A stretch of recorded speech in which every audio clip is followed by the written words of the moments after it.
Olá, seja bem-vindo a mais um Renalcast, um videocast original da Renal Clinic, produzido pela ON Comunicação. No programa de hoje vamos falar sobre transtorno do espectro autista, ou autismo. Comigo aqui nos estúdios eu tenho a neuropediatra da Renal Clinic, doutora Alessandra Seixas. Seja muito bem-vinda. Obrigada, bom dia, é um prazer enorme estar aqui. E principalmente falando sobre um tema que eu particularmente gosto muito. Doutora, para começar o nosso bate-papo de hoje, eu gostaria que você falasse para a gente um pouco mais sobre o autismo, o transtorno do espectro autista, e quais as características desse transtorno. Isso, ótima pergunta. O autismo, ele não é uma doença. E uma coisa que eu gosto muito de abordar é que ela também não é uma modinha. Não é algo que a gente está querendo ver nas crianças, ela existe. E sim, a gente tem um aumento muito grande no número de casos do autismo. Então, ele não é uma doença, ele é um transtorno do neurodesenvolvimento. E esse transtorno, ele gera prejuízos nessa criança. E esse prejuízo também caminha para a família. Porque é muito difícil você ter uma criança que você espera uma normalidade, entre aspas, e ela acaba não alcançando determinados marcos no desenvolvimento. Então, ele é um transtorno do neurodesenvolvimento e nós temos critérios para classificar essa criança como um autista. Esses critérios eles são baseados porque essa questão ela entra justamente na questão da dificuldade que a criança tem na interação social, na comunicação. Ela tem um comportamento estereotipado, ela tem interesses muito restritos. O que é isso? Para a gente poder entender, uma criança que não consegue iniciar uma conversa, que não consegue manter uma conversa, uma criança que não consegue aproximar-se de crianças da mesma faixa etária ou de crianças mais velhas, aquela criança que tem dificuldade em fazer uma leitura facial, da expressão facial daquele familiar, ela tem uma dificuldade de entender as entrelinhas, de entender piadas. Às vezes eles riem porque todo mundo está rindo. E isso é uma coisa que a gente chama de máscara. Eles colocam aquela máscara para a gente poder tentar passar desapercebida, é uma forma de proteção. Isso acontece inclusive muito em meninas. E nós temos também alguns outros comportamentos que chamam muita atenção, principalmente daquelas pessoas que estão acostumadas com o lidar com a criança, que são as estereotipias. Tem criança que está muito feliz ou muito triste e faz isso. A gente chama isso de estereotipia manual. Às vezes elas só enrijecem e tremem. E é uma forma também de estereotipia. Eu tenho alguns pacientes, quando estão estressados, eles começam a se coçar. Também é uma forma de estereotipia. Então são crianças que nós precisamos dar um olhar diferenciado. E a precocidade desse olhar é o ponto-chave, é o ponto fundamental para a gente poder melhorar a vidinha deles. Então, nós temos muitas características do autismo. Para você ter noção, às vezes a criança põe uma camiseta e não consegue, porque alguns tecidos incomodam a criança que tem autismo. A mesma coisa acontece, por exemplo, na hora da alimentação. Ele pode não gostar do alimento de determinada cor, por exemplo, verde. Ele pode ter muita dificuldade com a consistência daquele alimento. Eu tive paciente que conseguiu comer pastoso até 10 anos de idade, sem ter nenhum tipo de dificuldade para mastigar ou para deglutir aquele alimento. Então, quando eu falo que o autismo a gente precisa levar muito a sério, é verdade. Porque você compromete a vida da criança, do ponto de vista social, do ponto de vista de comunicação. Porque uma coisa é falar. Eu posso perguntar para uma criança, quantos anos você tem? E ele responder 5 anos. Outra coisa é ele se comunicar comigo. Como é que foi a escola hoje? Tudo bem? Legal. Boa. Quer dizer, não sai disso. E isso é ruim, porque muitas das vezes as crianças elas sofrem muito no ambiente escolar. Porque tudo que foge do padrão, do normal, entre aspas, chama atenção. E, infelizmente, algumas pessoas acabam lançando um olhar pejorativo sobre essa condição. E isso atrapalha, principalmente naquelas crianças que têm autismo no nível mais leve, que seria o nível 1 de suporte, que hoje em dia a classificação ela mudou, atrapalha muito a questão emocional. Então, eu sou uma médica que eu tenho muito cuidado com as emoções. Todos nós falamos assim, precisamos fazer que o mundo seja melhor. Mas como é que eu vou fazer um mundo melhor se eu tenho uma criança que não está feliz? Ela também vai ser um adulto cheio de pormenores, cheio de traumas, que também vai precisar tratar. Mas se eu conseguir olhar para o meu filho, isso para a criança de um modo geral, né? Independente de ser autista, mas principalmente para aquele que é portador do autismo, com afeto, que é a principal forma de estimulação, é o afeto. Então, quando você olha para uma criança e lança sobre ela um olhar diferente, de acolhimento, de paciência, de muito amor, tenha certeza que ela vai evoluir de uma maneira muito, muito, muito melhor. Porque ela vai perceber que ela é entendida nas suas queixas. E é isso que a gente precisa entender. É isso que o familiar em casa precisa perceber. O que está acontecendo com o meu filho para ele reagir daquela forma? Porque o autismo tem esses critérios, né, bem definidos. E na prática, uma diversidade de sintomas e sinais. E muitas das vezes a mãe fala, ele é muito agitado, né? Ele não dorme. Eu quero um remédio para isso. Não é por aí. O que eu preciso melhorar? O que eu preciso tratar? Dar um remédio, vou te dar um exemplo muito simples. Eu estou com uma dor de dente. Tomei um anti-inflamatório, um analgésico, melhorou a minha dor de dente. No dia seguinte, eu estou novamente com dor de dente. Eu vou lá e eu tomo analgésico, tomo um anti-inflamatório e melhorou a dor de dente. Trata sintoma, não a causa. Justamente. Então, essa é uma questão que eu pontuo com todo mundo que conversa comigo sobre autismo. Nós temos que tentar entender o que está gerando naquela criança com autismo. Aquela agitação, a agressividade, o problema do sono. Porque eu já sei que o autismo, ele nunca vem sozinho, né? Esse é o grande lance do autismo, na minha opinião. A gente tem várias situações que nós chamamos de comorbidades que estão associadas ao autismo. Principal delas, TDAH. Depois do TDAH, geralmente acontece nessa ordem que eu vou te citar. Depois do TDAH, a gente tem distúrbio de ansiedade. Imagina aquela criança que está ali com 9, 10 aninhos, às vezes até bem antes, com 7 anos, e começa a perceber que ela não entende as coisas como um amiguinho entende, como um amiguinho percebe. Então, isso gera uma ansiedade, isso gera uma angústia. E essa ansiedade, às vezes, piora a questão da atenção, piora a agitação. Então, a gente tem TDAH, transtornos de ansiedade, transtornos depressivos, distúrbios no sono, crise convulsiva, outras doenças mentais. A gente pode ter TOD, toque, esquizofrenia associado.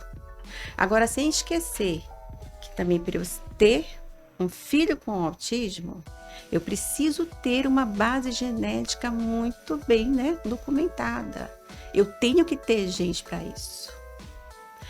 Vou te dar um exemplo simples. Eu gosto de falar muito sobre exemplo, porque eu acho que facilita o entendimento, né? Meus pais são hipertensos. Então, se eu já sei que meu pai e minha mãe é hipertenso, a chance de eu ter hipertensão também é muito alta. Então, o que eu tenho que fazer para que esse gene da hipertensão não se manifeste?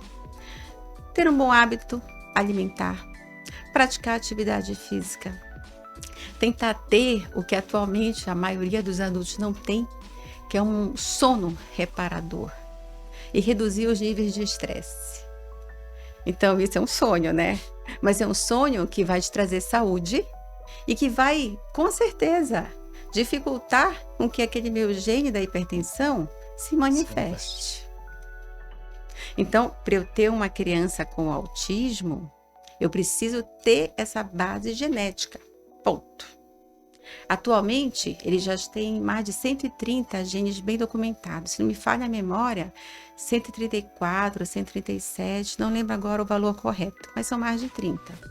E eles colocam também alguns fatores associados. Não é fatores causais, são fatores associados. Então, são algumas situações que, somada com a questão genética, podem fazer com que o meu filho nasça com autismo. Então, é muito interessante o autismo, é muito importante. Eu parabenizo vocês por esse tema, porque ele é um tema muito amplo. Você viu que de uma pergunta a gente já falou várias coisas, tem muita coisa para falar. Sim, sempre né? surgem dúvidas, sempre, né? Sempre. Eu aqui já surgiram várias perguntas. Adorei, perfeito. Tá, eu queria que a senhora falasse um pouquinho pra gente. No começo da sua fala, você falou sobre marcos do desenvolvimento. Sim. O que seriam esses marcos do desenvolvimento? E, obviamente, de que maneira esse atraso nesses marcos implica na questão do autismo? Tá, essa pergunta é ótima. Por quê? Eu trabalho com muito médico jovem, muito médico que está em formação, né? E o que eu falo para eles? Gente, é muito simples você reconhecer uma criança com atraso no desenvolvimento. Basta você saber o que é o normal, entre aspas. Por quê, entre aspas? Porque a gente espera que a criança ela tenha um desenvolvimento de acordo com a idade. Mas tem uma coisa também que eu preciso abrir um parêntese aqui. Eu me incomodo muitíssimo, muito, quando mãe e até profissional da saúde chega e fala assim para mim: ai, doutora, eu já falei para ela que toda criança tem seu tempo. Não, eu tenho limite para que determinado ganho neurológico aconteça. Por exemplo, eu espero que uma criança ande até 1 ano e 3 meses. Não andou até essa idade, então eu já posso falar que eu tenho um atraso leve do desenvolvimento. Foi para estimulação, não melhorou, eu preciso investigar esse atraso. Esse é um dos papéis do neurologista.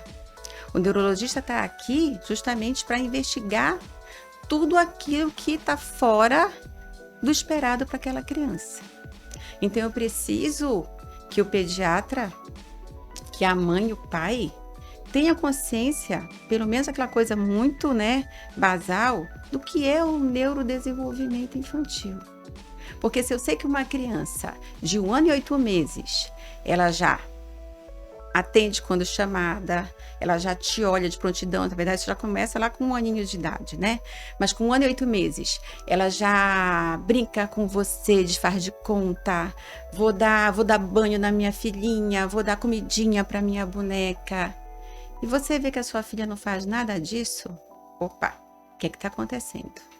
A gente brinca que menina é tagarela. E é verdade. Com 2 anos de idade, a menina fala tudo. Tudo. O menino também. A menina fala um pouco mais. Mas se os meus filhos, menino, menina, com 2 anos, não conseguir formar uma frase, não falar e pelo menos, umas 500 palavras, eu vou ter que ficar de olho, porque alguma coisa aconteceu. Então, quando eu falo em atraso de desenvolvimento, eu tenho que lembrar desde quando o meu bebê nasceu. Na hora de amamentar, que é um prazer muito grande para uma mãe amamentar o seu filho. Geralmente, eles buscam o rostinho da mãe. A visão está borrada? Ok, não tem uma visão nítida, mas eles estão ali olhando para o rosto da mãe. Tem que sentar. Vai, tá com 6 meses e ainda não consegue sentar, tá todo molinho. Algo errado. Porque a gente sabe que a gente pode ter doenças desse cérebro que podem levar a esse atraso do desenvolvimento. Eu posso ter doenças genéticas, que são as síndromes genéticas, que podem levar a esse atraso do desenvolvimento. E alguma delas podem até cursar junto com o autismo. Entendeu a importância da gente saber os marcos de desenvolvimento? Sim. Para cada idade, eu tenho um marco, eu espero determinada aquisição, determinado ganho. Tudo aquilo que meu filho deveria fazer e não faz, precisa ser investigado, precisa chamar a atenção. E na questão do autismo, não obrigatoriamente eles vão ter um atraso motor. Não, só se tiver alguma lesão no cérebro. Mas geralmente a questão da fala, da comunicação, a questão social é o que mais é marcante para as famílias. É isso que chama atenção. Muitas delas, eu acho que a grande maioria. Olha, doutor, andou com 1 ano, 2 aninhos, sobe e desce escada. Mas ele não me ajuda na hora de vestir. Ele não levanta o bracinho, não levanta a perninha. Ele não fala mamãe. Com 6 meses, ele está no mamamama, papapá. Os pais ficam até orgulhosos, né? Porque, falou papai. E eu sempre falo, calma, papai é algo assim fisiológico, tá? Não é porque ele te ama mais que a mãe, não. Só pra gente relaxar. Mas isso é verdade, né? Então, na hora que a gente começa, que você entende, você sabe o que é o desenvolvimento infantil, como ele tem que acontecer, tudo que foge a esse roteiro, digamos assim, tem que te chamar atenção. E aí, obrigatoriamente, quem é que está na linha de frente? O pediatra. Então, por isso que eu sempre falo com as pessoas que estão próximas a mim, saber desenvolvimento, saber fazer puericultura, não é o neurologista, é o pediatra. O pediatra é ele que vê mensalmente aquela criança. Que pode encaminhar para as demais Justamente, especialidades. olha a responsabilidade do pediatra, né? É ele, juntamente com a família, que vai identificar tudo aquilo que foge ao marcos do desenvolvimento. E aí encaminha para o neurologista. Dependendo, claro, da situação, da queixa da família, a gente vai investigar com exames ou não. Mas o atraso na fala, que é o que mais perturba as mães atualmente. Ai, meu filho não fala, é autista. Não é bem assim. Existem várias condições que a gente precisa descartar para poder fechar, né? Se realmente aquele atraso na fala é de uma questão comportamental. Eu já tive crianças que chegaram, uma coisa assim impressionante, com 5 anos de idade com atraso na fala e que eram surdas. Como que alguém não percebeu que a criança era surda, né? Já vivenciei isso algumas vezes. Então, existe também a questão, né, da negligência, algumas vezes do cuidador, até dos próprios pais, né? Da própria família, né? Sim. Que às vezes tenta um pouco, não aceita, né? Diz assim, não, isso vai melhorar. Não, não tem nada, meu filho, minha filha não tem nada. Parte um pouco dessa questão da própria família já ter um certo preconceito ou uma negação a qualquer... Eu acho que a palavra assim, que melhor cabe nisso é negação. Algumas pessoas negam, outras fingem que não está acontecendo. Por negação? Não sei. Mas essa questão da negação ela é muito ruim, porque você perde um tempo precioso. É aquela coisa que eu falo para a mãe e para o pai. Seu filho é autista. Ele nasceu autista. Até o último dia da vida dele, ele vai ser um autista. Mas se eu conseguir fazer estimulação precoce, aquele autista que é nível 3 de suporte, não verbal, muitas das vezes ele melhora. Começa a ter uma comunicação. Olha o ganho, olha o alívio para essa criança. Você já imaginou o grau de estresse que um autista passa? Não se fazendo entender, não conseguindo se comunicar. Então é por isso que eu te falo que eu estou preocupada com as emoções. Sim. Porque se eu não sou entendida, né, eu realmente vou responder como aquele momento. Eu vou gritar, eu vou correr, eu vou bater nos outros. A criança, ela mostra assim de uma maneira muito clara que ela não está confortável. E é geralmente através do comportamento. Então, quando a gente fala em autismo, sinceramente, Paulo, é assunto para um dia inteiro. Sim. Porque são muitas nuances que envolvem o tema. É por isso que eu gosto muito de falar sobre autismo. Quando os pais chegam, você tem essa ansiedade que já vem junto, né? Será que tem algum diagnóstico? Será que eu vou poder fazer alguma coisa para melhorar? Sim. Então, você já sabe o que é o autismo. A gente já conversou sobre os critérios do autismo, algumas características, né, que a gente observa mais. E o diagnóstico é clínico. Não tem um exame. Eu vou colher um exame de sangue, fazer um raspado aqui da mucosa oral e vai dar que eu sou autista ou não. O diagnóstico é puramente clínico. E eu vou te falar que é um diagnóstico também desafiador. Por que desafiador? Porque a gente acabou de falar que nós temos níveis, né? O nível 1, o 2 e o 3 de suporte. O nível 1, na minha opinião, que as pessoas falam assim, é nível 1, é leve. Aí eu sempre brinco, leve para quem, né? Porque as questões emocionais implicadas são enormes. Então, é aquela criança que percebe que está fora daquele contexto e que muitas vezes se mascara para que ninguém perceba aquele sofrimento dela. Mas ela passa por tudo isso. Por isso que a gente tem que ter muito cuidado com o nível 1 de suporte, porque o transtorno da ansiedade, o transtorno depressivo, está ali, na porta deles, ao lado deles. E eu vou te contar que acontece na grande maioria, infelizmente. A maioria dos meus pacientes de nível 1 de suporte, quando crescem, principalmente quando chegam na adolescência, eles acabam tendo essa manifestação dessas questões psiquiátricas, né? E é uma coisa assim que leva um sofrimento para todo mundo, principalmente para a criança, para a família, para a escola, porque eu falo de diagnóstico. Então eu preciso ter uma boa visão do que é no autismo, um bom conceito, uma boa noção do que é, porque ele é clínico, acabei de te falar isso. Algumas vezes eu vou pedir exame, vou. Acabei de te dar um exemplo de uma criança que chegou com 5 anos, que veio por agressividade e não falava, e ela era surda. Então eu preciso obrigatoriamente fazer um exame que a gente chama de BERA, que é um exame que vai rastrear na hora que o som entra aqui no meu ouvido, até o caminho que ele percorre no cérebro, para ver se essa via está íntegra. Tudo bem no BERA? Então, eu não tenho, teoricamente, nada, né, que não me favoreça a aquisição da fala. Eu já sei, que a gente comentou ainda agora, que algumas doenças genéticas podem estar associadas ao autismo. Aí eu vou fazer uma avaliação genética. Eu tenho que fazer um estudo dos nossos genes, e às vezes esses exames eles podem vir normais e não descartam. Quando isso acontece, a gente lança a mão de exames que a gente não tem no SUS, como por exemplo o Exoma, a gente não tem. Alguns convênios eles pagam, e particular, né, também. A gente pode, se a criança tem um atraso motor, fazer um exame de imagem, mas eu vou te falar que independentemente de tudo isso, você pode até descobrir a causa. O autismo está ali. Então, por que a gente classifica em nível? Porque de acordo com esse nível, eu vou ter que dar um estímulo maior para essa criança. Eu vou ter que ter mais horas de terapia.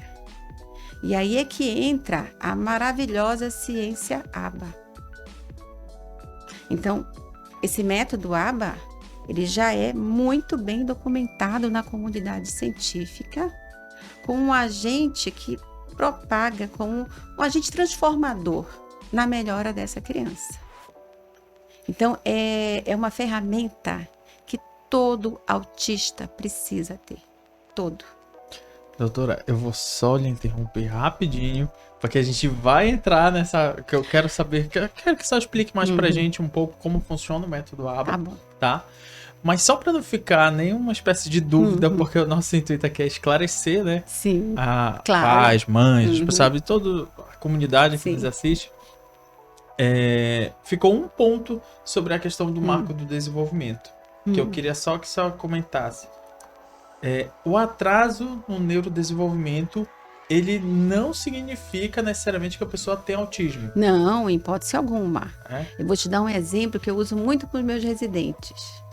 Uma criança que vai para adoção. A gente sabe que ela vai para uma casa de acolhimento. Um exemplo simples, eu gosto de dar exemplos, já te falei, que é fácil para entender. Sim. Aquela criança nasceu super bem, parto normal, gestação a termo, sem nenhuma intercorrência neonatal, mas a família não desejava aquela criança e vai para um abrigo.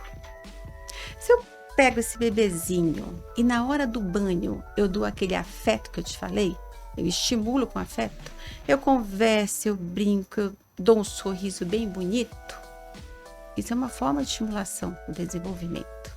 Mas se eu pego esse bebê, enquanto os outros que têm, às vezes a cuidadora, coitada, não dá conta, ela vai dar um baninho e deixa o bebê ali.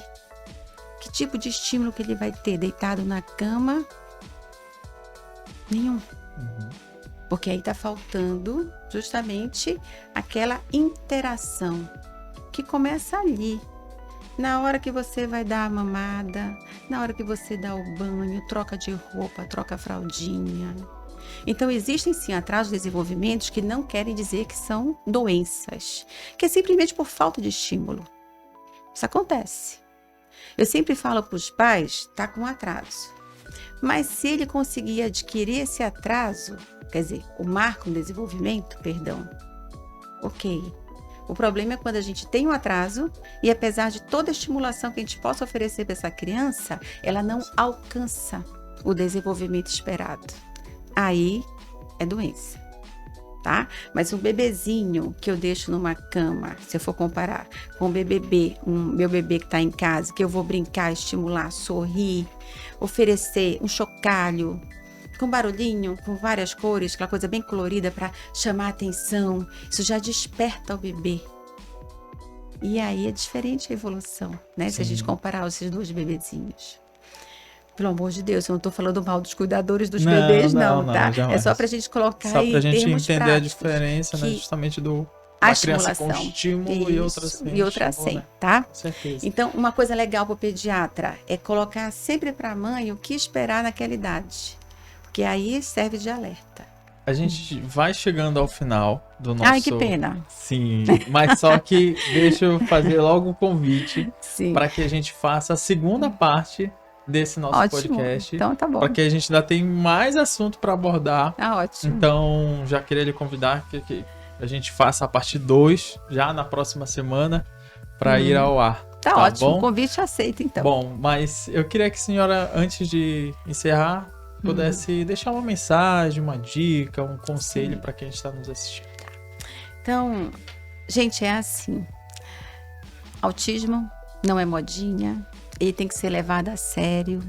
Procure pessoas que saibam o que estejam fazendo. Porque a gente tem muitas formas de tratamento além do método ABA.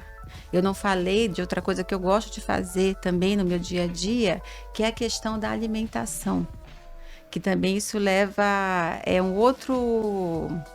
uma outra aba, digamos assim, que a gente pode explorar bastante. Mas não tenham medo de olhar para o filho de vocês e perceber os sintomas e sinais do autismo, porque o tempo ele é precioso. Nós precisamos usar o tempo a nosso favor e não a desperdiçar. E quando se trata de autismo, a precocidade do diagnóstico interfere diretamente na qualidade de vida dessa criança e dessa família.